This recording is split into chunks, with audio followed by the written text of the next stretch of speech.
नमस्कार दोस्तों, मेरा नाम है एच.एल. सैनी और टेक्निकल गुरु एच.एल. सैनी यूट्यूब चैनल पर आप सभी दोस्तों का हार्दिक स्वागत है। दोस्तों, आज हम आपके लिए एक बहुत बड़ी खुशखबरी लेकर के आए हैं और वो खुशखबरी है राजस्थान इलेक्ट्रिसिटी बोर्ड के द्वारा और वो है टेक्निकल हेल्पर की भर्ती के रिगार्डिंग। दोस्तों कि सभी लोगों ने वैसे एडवर्टाइजमेंट के बारे में लगभग कुछ चीज़ें जान ली हैं, लेकिन मैं कुछ इंपॉर्टेंट फैक्ट्स जिनको अक्सर आईटीआई वाले बच्चों को पता नहीं होता है और नोटिफिकेशन में ज़्यादातर टीचर बताते नहीं है, मैं उन सब फैक्टों को आज आपके सामने चर्चा करूंगा।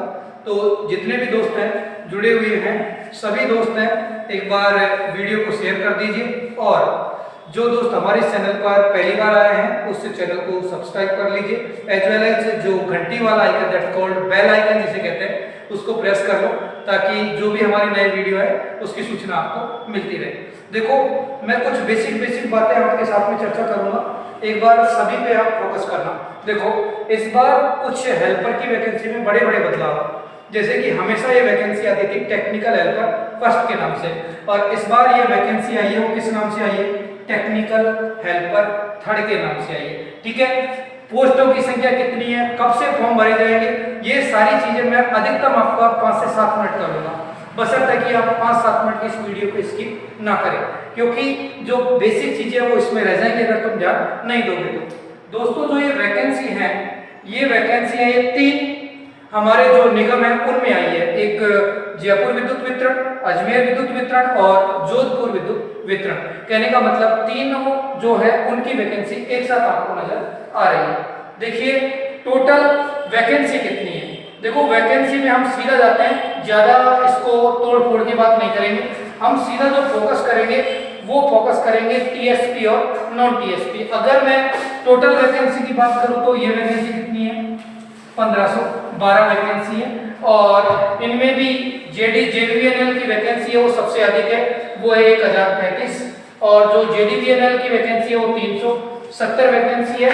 और यदि मैं टोटल वैकेंसियों की बात करूं तो टोटल वैकेंसी है वो 1405 इसमें दिखाई गई है। और बाकी वैकेंसी को अगर मैं इस तरफ से आगे देखूंगा तो टोटल 107 वैकेंसी इस तरफ है इन दोनों कंपनियों की। तो कुल मिला के अगर मैं वैकेंसियों की बात करूंगा तो नंबर ऑफ वैकेंसी हमारे पास में कितनी है?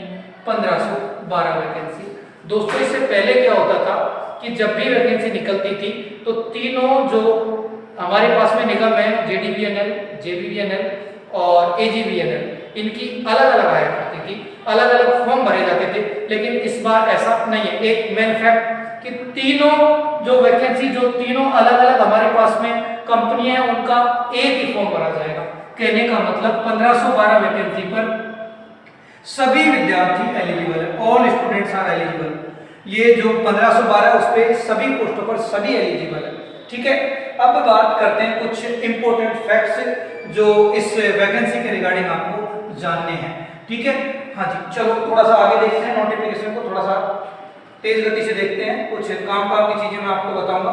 ठीक है, हाँ जी,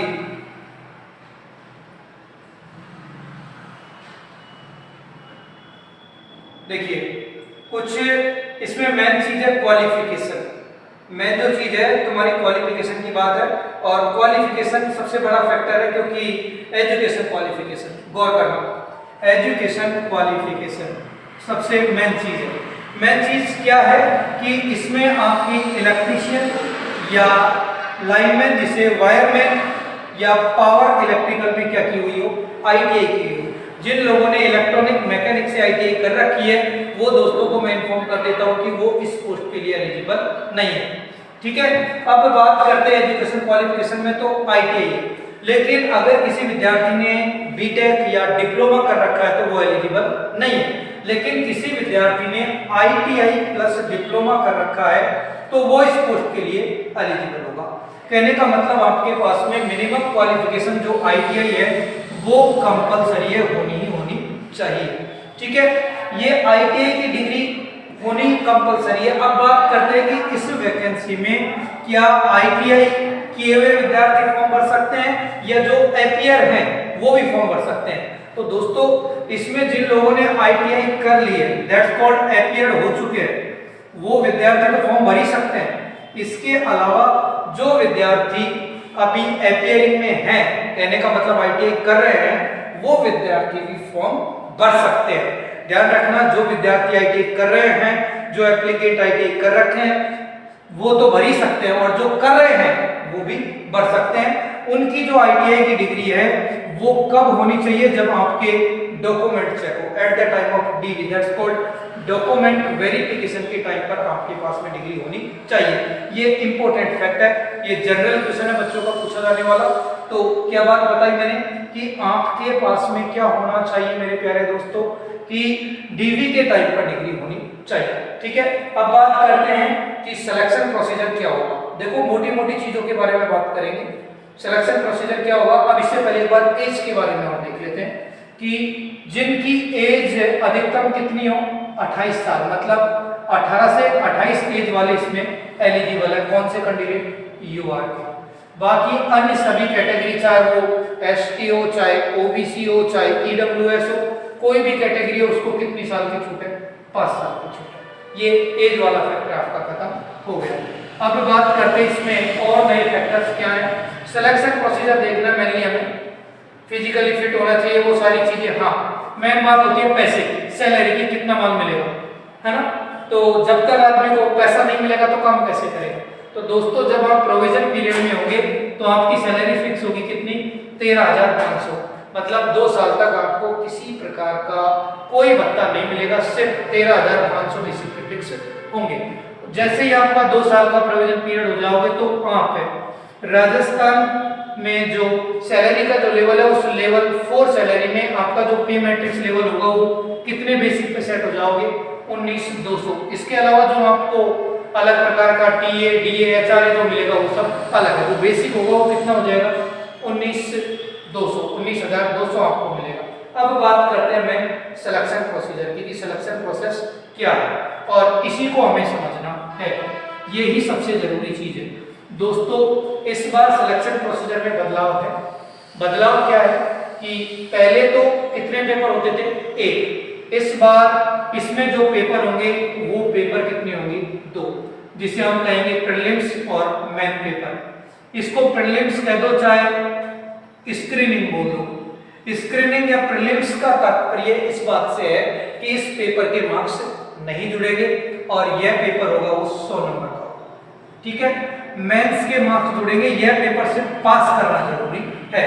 और इसमें हमारे पास में 1512 वैकेंसी है, और कितने गुना कैंडिडेट पास करेंगे? तो 10 गुना, मतलब कि मेंस एग्जाम के लिए 15,120 कैंडिडेट एलिजिबल होंगे।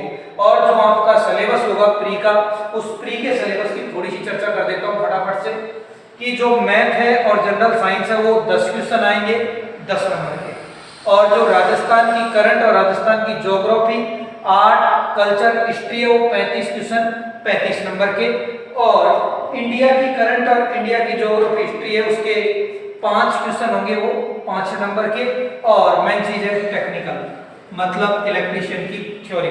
ये इलेक्ट्रीशियन की थ्योरी के 50 क्वेश्चन 50 नंबर के होंगे। इट मींस 100 क्वेश्चन 100 नंबर के 2 घंटे में।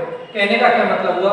100 क्वेश्चनों को करने के लिए आपको पास में 120 मिनट का समय। कहने का मतलब एक क्वेश्चन को करने के लिए आपके पास में 1 मिनट से भी ज्यादा का समय है। ठीक है, हाँ जी। अब बात कर लेते हैं मेन पेपर की। मेन पेपर का सिलेबस क्या होगा? देखो, स्पष्ट लिखा हुआ है कि प्री में कितना गुना पास किए जाएंगे? 10 गुना कैंडिडेट। कोई मन से मत मार देना कि 15 गुना होंगे, 20 गुना होंगे। कितने गुना कैंडिडेट पास किए जाएंगे? 10 गुना कैंडिडेट पास किए जाएंगे। ठीक है डियर। हाँ, आगे बढ़ते हैं मेंस में। तो देखो, जो मेंस का सिलेबस है उस मेंस के सिलेबस में इन्होंने और तोड़ दिया। साइंस 5 की और मैथ भी 5 की। ठीक है, और इसके अलावा जो करंट है और ज्योग्राफी वाला पार्ट है 30 नंबर का है, और इंडिया की करंट में यहाँ पर 5 नंबर और ऐड कर दिए गए हैं। तो ये कितने का कर दिया है? 10 का। लेकिन इस बार टेक्निकल का जो पार्ट है मेंस के लिए वो कितने का कर दिया गया है? 100 क्वेश्चन 100 नंबर का। दैट्स कॉल्ड मेंस का जो पेपर होगा उसमें फुल दारोमदार किसका होगा? टेक्निकल का होगा। ठीक है दोस्तों। हाँ, एक मेन चीज और इसी में जो खासकर बच्चों को पता नहीं होती है कि स्पष्ट लिखा है कि there is no negative marking, कि इसमें किसी प्रकार की नेगेटिव मार्किंग नहीं होगी। ठीक है, जो फॉर्म है वो फॉर्म भरना 9 तारीख से स्टार्ट होंगे। ठीक है, तो जितना जल्दी हो सके अपने फॉर्मों को फिल कर देना। बाकी जानकारी मैं आपके पास में टाइम टू टाइम देता रहूंगा।